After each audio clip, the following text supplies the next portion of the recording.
فرد ایک کام کرتا ہوا نظر آتا ہے۔ علی وقار وہ ہر فرد جو ماہر ہے ہر علم میں، وہ ہر فرد پیروی کے قابل ہے، کیونکہ افراد کے ہاتھوں میں ہے اقوام کی تقدیر، ہر فرد ہے ملت کے مقدر کا ستارہ۔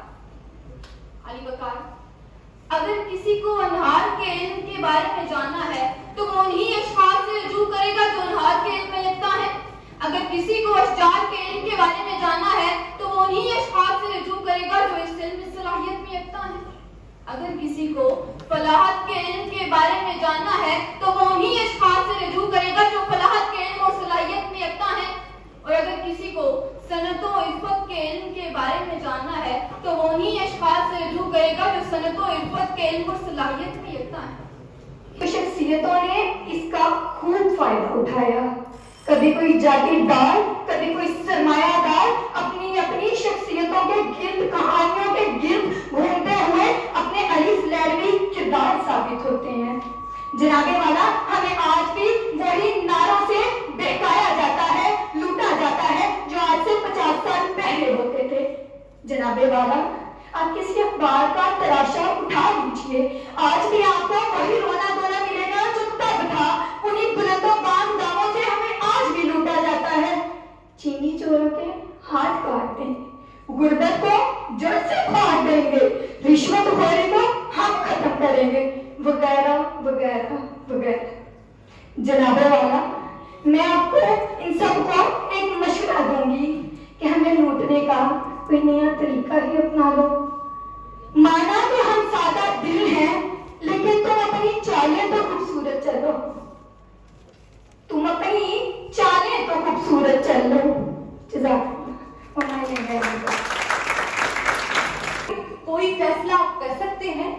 اس دنیا کی زب و حالی کا عالم تو یہ ہے کہ یہاں نرخ مقرر ہو تو ضمیر دیتے ہیں، ایمان فروش اپنے ایمان کا سودا کرتے نظر آتے ہیں، جھوٹ سچائی جھوٹ کی آمیزش کے ساتھ پیش کی جاتی ہے، تو یہ گماں ہونے لگتا ہے کہ ہماری ابتدائی تعلیمات پر قدغن لگتا ہوا نظر آتا ہے۔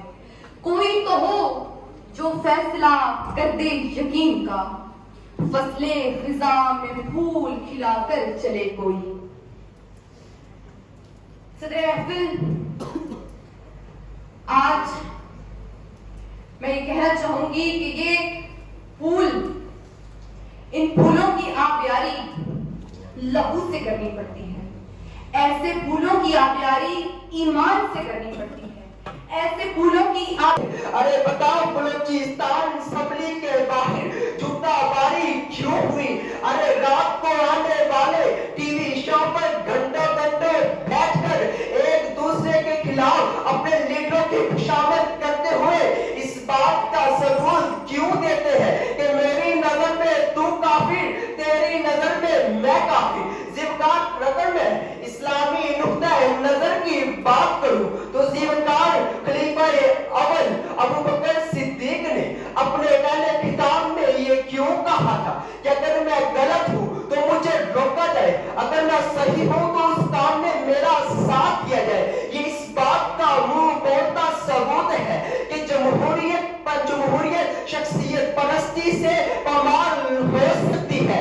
زیوکار یہاں بس نہیں، میں یہاں ایوان میں بیٹھے ہر باشعور شخص کو اور اپنے حریف کو یہ پیغام دینا چاہتا ہوں کہ ارے اگر اسی طرح بھی ہم شخصیت پرستی کو اپناتے ہوئے کسی صاحب اقتدار کو اپنی قوم سے ایک غیرت مند قوم کہلوانے کا حق چھینتے ہوئے دیتے رہیں گے تو ان قریب ہمیں سفر ہستی سے مٹا دیا جائے گا اور جمہوری اقتدار کے پمانی کا سلسلہ جاری رہے گا۔ زیوکار اگر یوں ہی ہم شخصیت پرستی کو اپناتے رہیں گے تو یاد رکھے گا اس